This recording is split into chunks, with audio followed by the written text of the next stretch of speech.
We are in the last week of our pre-election season cycle. About half the people who will have probably vote, they're going to have already voted in Washington state, even if the ballot has yet to show up at the local auditor's office. This is also the time that's usually reserved for super silly, crazy stuff that's always seems to come out right now. Final stages of panic and resignation, that's probably set in for some campaigns. The campaigns that are surging with excitement because they figure they're going to win, they're harvesting every last ballot that they can find. The campaigns that are in this final doom loop swirl, they're just going through the motions, but the despair has probably taken root there as well. The people who don't understand how modern election season works, they tend to just drop these last-minute, mostly pointless October surprises as though it's an election from the 1990s once again and Bill Clinton still hoping nobody finds his blue dress. It's too late now, of course, because only a fraction of the ballots yet to be dropped off will be influenced by anything like that, if at all. So for close elections, we probably really won't know the final result for another 4 weeks, which is ridiculous. But this is the home stretch, and while most people are obsessed with the presidential race, I thought I'd get into some insider, backroom drama just regarding the always absurd and usually pointless intramural battles that are currently being fought on the Republican side of the political spectrum in Washington state.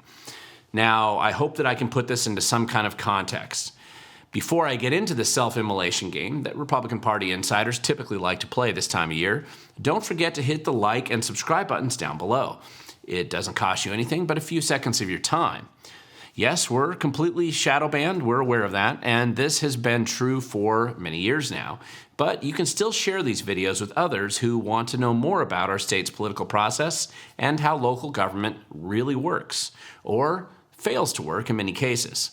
Some of you who watch my videos regularly, you do approach me in public and you tell me how much you appreciate these videos, and I love hearing it directly from you in public and places like that. It actually makes this effort seem far more real than just speaking to a camera in a studio. Now, I also want to encourage you to help others see these videos as well. Share them just far and wide if you enjoy them. Let's annoy our political establishment, and it is just so easy and fun to do so.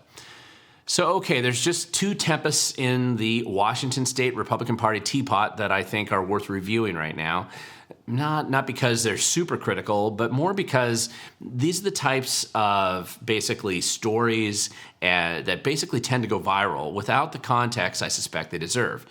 Now, in this video, I'm focusing on Republican food fights. And a top two jungle primary system, like what we have in Washington state, there are often primary election results which produce two final candidates from the same party in the final general election. Now, if you don't understand how the top two jungle primary works, just check out the video. I'll have it linked down below, and I produced this video a couple years ago just for this very reason, so you could learn more.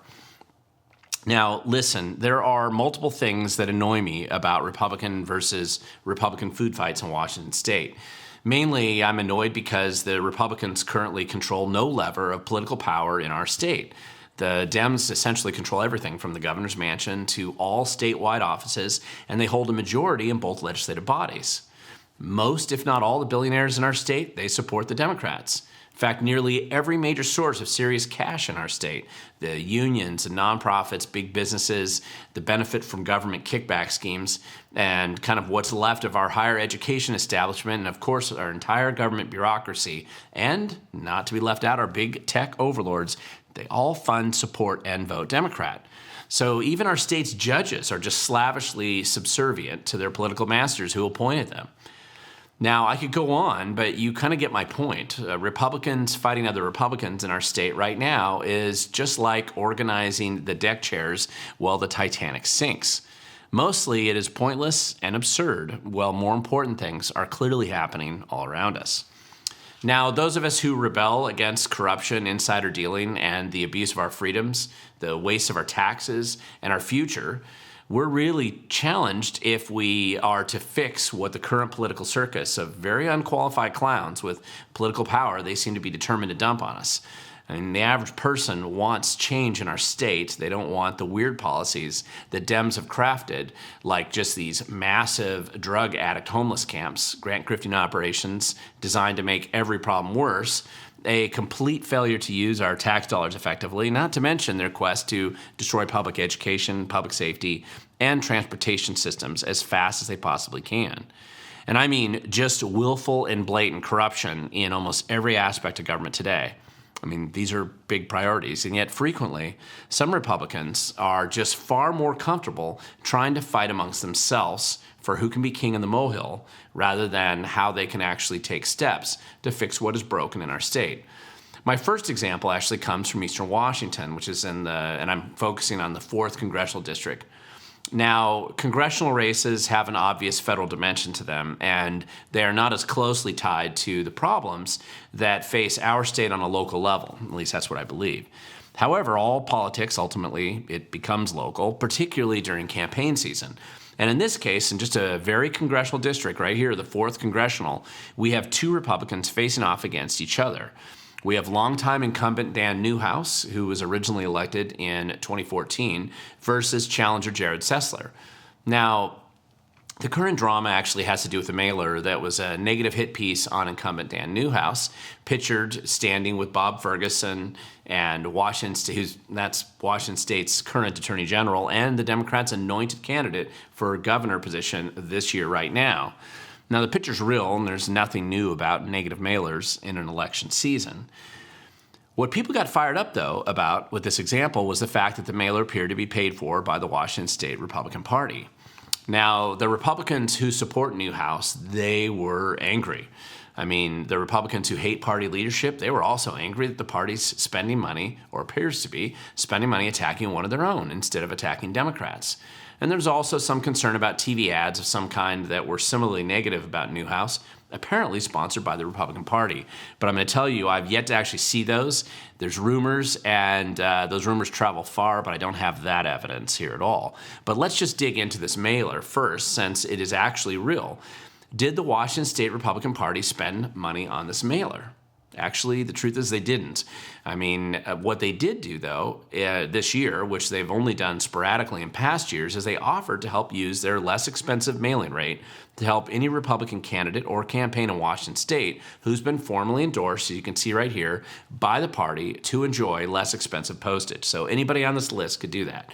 The specific candidates who want to take advantage of this, they have to pay for their own mailers. However, the Washington State Republican Party is essentially providing an in-kind cost benefit to all the endorsed candidates who take advantage of this opportunity. And this is really not unusual in itself. Remember, we have 2 Republican congressional candidates here, and no matter who wins, it won't impact partisan control in D.C. So generally, this race really hasn't received a lot of national attention because of that obvious fact. However, Congressman Newhouse is uniquely unpopular with Republican voters in this district, and most of this actually stems from his vote to impeach Trump. In fact, he is the only Republican congressman still in office, left in office now nationally, who took that genius step a few years ago. And most Republican activists actively despise him more than I've actually ever seen in an incumbent Republican who's been despised before. I mean, over the past 4 years, almost every local Republican organization in this district has opposed him and endorsed opponents against him. In the last 2 primary elections, he actually received roughly 25% of the vote or less. But 2 years ago, the Republican opposition to Newhouse kind of did their usual incompetent thing. And this is pretty typical for them, unfortunately. And that is essentially, and then here's the other one you can see right here. They can flood the zone with just a bunch of Republican candidates who inevitably cannibalized each other. And that actually helped guarantee Newhouse's re-election in 2022. I actually kind of thought we would see the same result this year because Jared Sessler kept running after losing in 2022. And then at the last minute, Republican Tiffany Smiley here, she also jumped in the race right in May, which is in filing week. And that was early this year.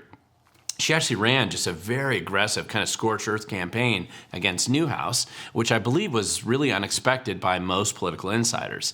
And Newhouse responded with some of the most aggressive attacks that I've actually ever seen between Republican candidates for Congress. And this happened in the primary. And the Democrats, they just kind of floundered insignificantly into oblivion. So 2 Republicans ended up, and that's why we have this, this led to the kind of the current matchup between Sessler and Newhouse.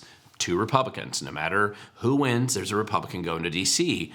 But no surprise, after being an incumbent congressman, Newhouse raised 4 times as much cash as Sessler and has all the financial advantages of somebody who's spent 10 years in Washington, D.C.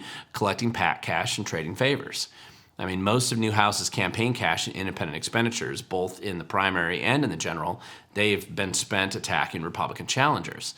So both Tiffany Smiley in the primary and now Jared Sessler in the general, they get experience millions of dollars in attack ads run against them. It now appears Sessler managed to scrounge up enough cash to do a mailer attack ad against Newhouse, and he wisely took advantage of the state Republican Party's lower postage rate since he was endorsed by the Republicans. A little aside here, most political consultants in the state, they don't actually take advantage of this for many state races because of Washington state public disclosure rules. It apparently requires a sub-vendor breakdown of expenditure costs like this, which either it reveals the kickbacks that consultants typically get from these mailers, or with this reduced postage would expose the consultant's income stream that they normally would prefer to remain hidden. Now, since this is a federal congressional race, those sub-vendor reporting requirements are less onerous, and they don't apply in the same way. However, using this lower postage rate clearly reduces the cost for the political campaign, and it's no surprise that the Sessler campaign did this, considering the funding disparity between his campaign and the well-funded incumbent Newhouse operation. The two congressional campaigns have very different strategies for winning. Newhouse desperately needs a Democratic vote in this district, which is probably around 32% or so. And he really needs every vote because consistently for the past 2 election cycles, based on recent results, he's going to get a minority of the Republicans in this district to actually vote for him if they have another Republican on the ballot as a choice. So Newhouse can leverage his historic vote to impeach Trump with his Democrat voters in his district. But this requires a lot of outreach because there are always partisan voters who just won't vote for anyone from the opposing party on the ballot. And many are just going to skip voting in this local congressional race. Now, Sessler, on the other hand, he really has to rally the Republican base, which matters in a Republican-heavy district like this. So he just probably needs to run a very aggressive get-out-the-vote effort with a lot of grassroots focus. Now, regardless, he's the underdog in this race, but it is clear that Newhouse is closer to losing his office in D.C. this year than at any other time, since he was elected in 2014. Now, generally, the Republican insiders who are angry about the intramural food fight race in 2024, they're weirdly silent about the Newhouse attack ads against Sessler right now, and they were largely silent about the attacks against Smiley from the Newhouse camp just a few months ago. I mean, these insiders are only angry about this one attack ad by Sessler against Newhouse, and maybe an honest reason could be that they'd be upset if the state Republican Party was actually diverting massive resources into a Republican versus Republican race. But this isn't the case here from what I see. It's just one of the in-kind benefits that state party-endorsed candidates can use if they cough up enough of their own campaign cash to actually fund the original mailers. Now, when I review FEC data, it actually looks like Sessler has put in about half of the $650,000 or so dollars in his own campaign, so I'm sure that he wants to make sure every dollar stretches. However, if anybody can send me a copy of a campaign attack ad video that I've heard is out there and that claims it was endorsed or funded by the state Republican Party, I'd like to see it because it actually appears that if that exists, it would be an FEC violation, because that was not done by the state Republican Party from what I can tell and what I've been told. Now, before I move into my next example of intramural Republican food fighting, however, I'm going to point out that Newhouse originally was elected in a very tight election in 2014, 10 years ago. And that race also turned into a primary between Republican candidates. At that time, Newhouse was actually in a very tight campaign fight against Clint Didier, who is currently Franklin County Commissioner. But at the time, he was running for Congress. So many observers at that time, they felt that, and this was in 2014, they felt that Didier looked likely to win that race. In fact, most people thought that. However, the late Slade Gorton at the time, who was highly motivated to prevent Didier from becoming the next Republican congressional congressman, I should say, from that district, And Slade actually led a very strong fundraising push in the very last minutes of that campaign, just the last 2 months of it, collecting hundreds of thousands of dollars from Republican donors to run attack ads against Didier in the Tri-City kind of television markets. And that last bit of diverted Republican donor cash into the race was widely viewed as the straw that broke the Didier campaign's lead, and Newhouse was barely elected that year. You can go back and look at it. Now, I actually heard Slade Gorton bragging about this at this kind of last-minute fundraising effort that he did a few months after the 2014 election, which really diverted substantial money away from closely contested Republican legislative races in Washington state. In that year, that was a time when Republicans were only a few seats away from having a majority in the state legislature. Now, many insiders ignored those races to divert their energy to a Republican versus Republican race in eastern Washington, where the outcome wasn't going to impact the partisan balance of power in D.C. Now, I don't mind contentious primaries where Republican candidates fight it out with each other. That's okay. I mean, such is politics, and it can be a very rough and tumble process.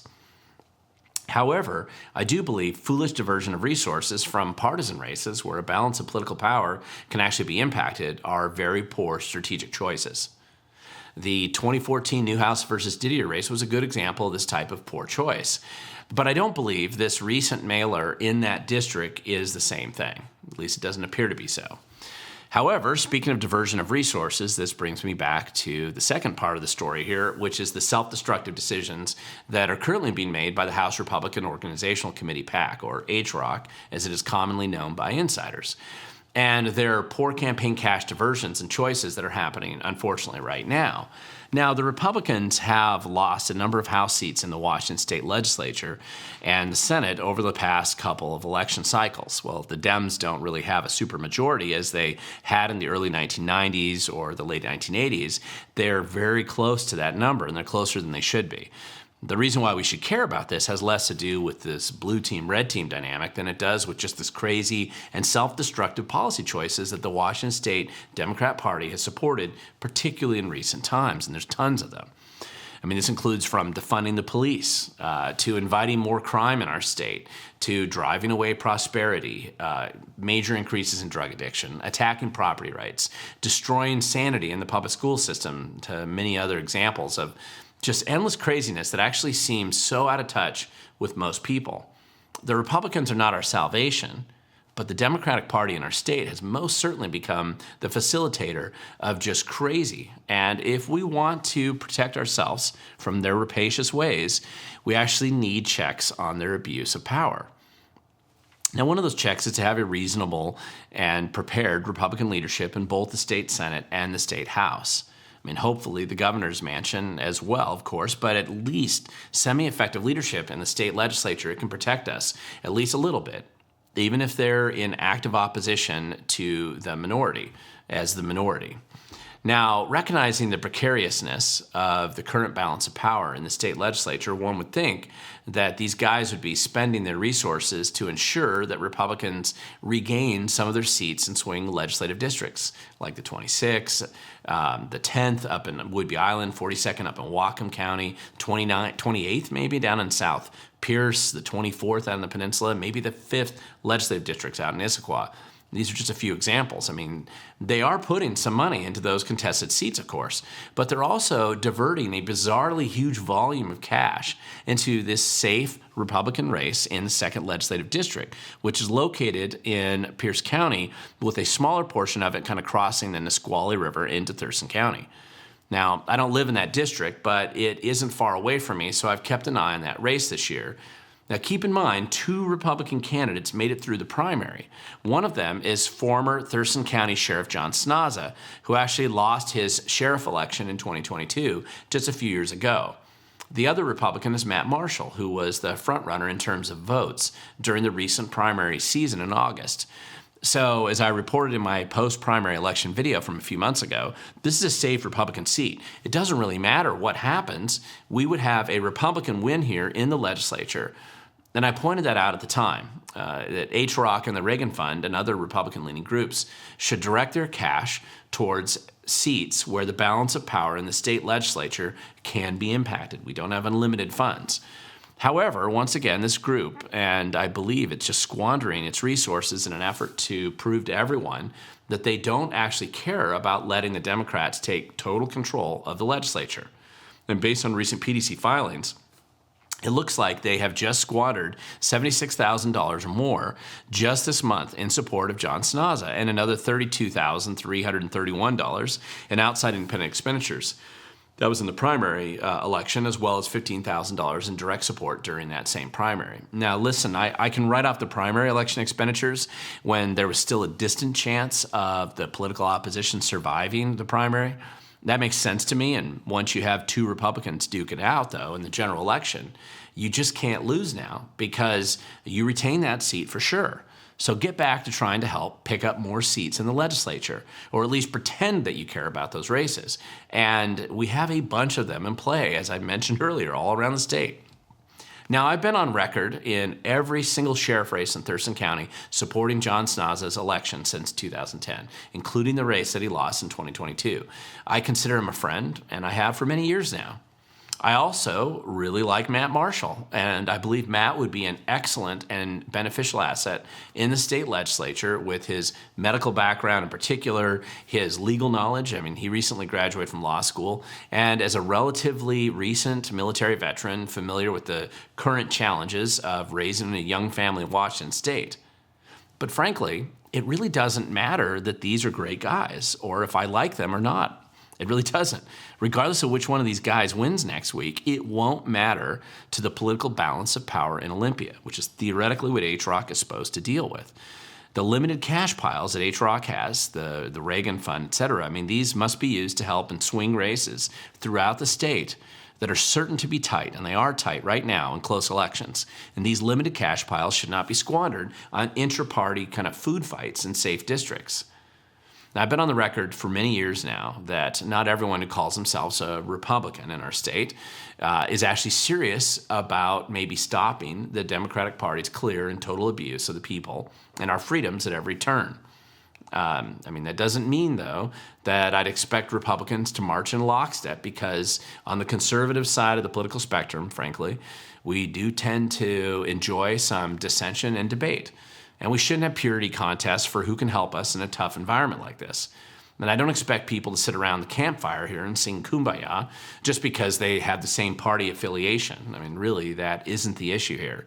I've been critical of activists on the conservative or libertarian side of the political spectrum devoting their energy and money towards fighting nominal allies rather than fighting the genuine agents of oppression that we see in big government today. I've witnessed this for years, and I find it both lazy and self-destructive. It doesn't matter if you call yourself a mainstreamer or a MAGA or consider the whole world around you Rhino land and you're the only conservative left on the planet. Extreme infighting just makes it easier for our abusers to keep up their abuse in the political world. In fact, this type of infighting just makes it easier for the bad guys. However, that type of immature and self-defeating behavior at the activist level is only incentivized and further encouraged when political leadership, who really should know better, and they should be the adults in the room, do dumb, immature things and divert limited resources away from critical races and into just petty political insider food fights, where every penny is essentially wasted, regardless of the outcome. Every penny completely wasted. Now, I'm kind of done on this topic for now. Insider food fights I find are boring. They tend to be driven more by narcissism and small-minded personal drama than anything else. And we can't let ourselves be too distracted by the internal drama because it's mostly energy wasted with really no positive outcomes being possible. Eventually, adults do generally get involved and stop squabbling amongst the siblings, even if it continues to be annoying in the meantime. We're down to the final days right now. Most of you watching this video, you've probably already voted.